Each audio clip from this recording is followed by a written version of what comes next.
అరే నువ్వు శనగలు కొనే తెలివి లేదు, నీకు మక్కలు కొనే తెలివి లేదు, సన్ఫ్లవర్ కొనడం ఆపేసి 20 రోజులు అయిపోయింది, వడ్లు కొనే తెలివి లేదు, జొన్నలు అయితే ఇదివరకు కొనుగోలు కేంద్రాలే స్టార్ట్ చేయలేదు. జైరాబాద్ లో, నారాయణ ఖేడ్ లో, జూక్కల్లో, కామారెడ్డిలో, ఆదిలాబాద్ లో జొన్నలు పండిన రైతులు ఇవాళ సంగారెడ్డిలో చాలా ఇబ్బంది పడుతున్నారు. జొన్నలు పండిన రైతులు కొంటవా కొనవా జొన్నలు ఏంది అసలు? రైతులకు ఒక క్లారిటీ నువ్వు సన్ఫ్లవర్ శనగలు ఆపేసి 20 రోజులు 20 రోజుల నుంచి వాళ్ళు మార్కెట్ లో ఉన్నారు రైతులు. పాపం జొన్న రైతులు నువ్వు కొంటవా కొనవా అయోమయ పరిస్థితుల్లో ఉన్నారు. పోయిన యాసంగి 1560 కోట్ల బోనస్ ఎగ్గొట్టినావు, మరి ఈ యాసంగిలో కూడా బోనస్ ఇస్తావా ఇయ్యవా? ఏ సంగతి చెప్పవేంది?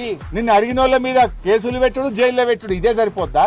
రైతులు ఎండలు మాడిపోతుంటే పట్టించుకునే తెలియలేదని ప్రభుత్వానికి, రైతుల కష్టాలని ప్రభుత్వానికి పట్టవా? లక్షల మంది రైతులు ఇవాళ మార్కెట్ యార్డ్లలో గోసపడతా ఉంటే నీ మంత్రి పోడు, నువ్వు పోవు, నీ అధికారులు పోరు, మీరేమో ఏసీలలో జూబ్లీ హిల్స్ ప్యాలెస్ లో కూర్చుంటే ఎండల రైతులు మాడిపోతున్న పరిస్థితి ఉన్నది. ఇప్పటికైనా రైతుల గురించి పట్టించుకో, ప్రజా సమస్యల గురించి పట్టించుకో, నీ 420 హామీల అమలు గురించి పట్టించుకో, నీ 6 గ్యారంటీల గురించి పట్టించుకుని నిజమైన పాలన అందించే ప్రయత్నం చేయి.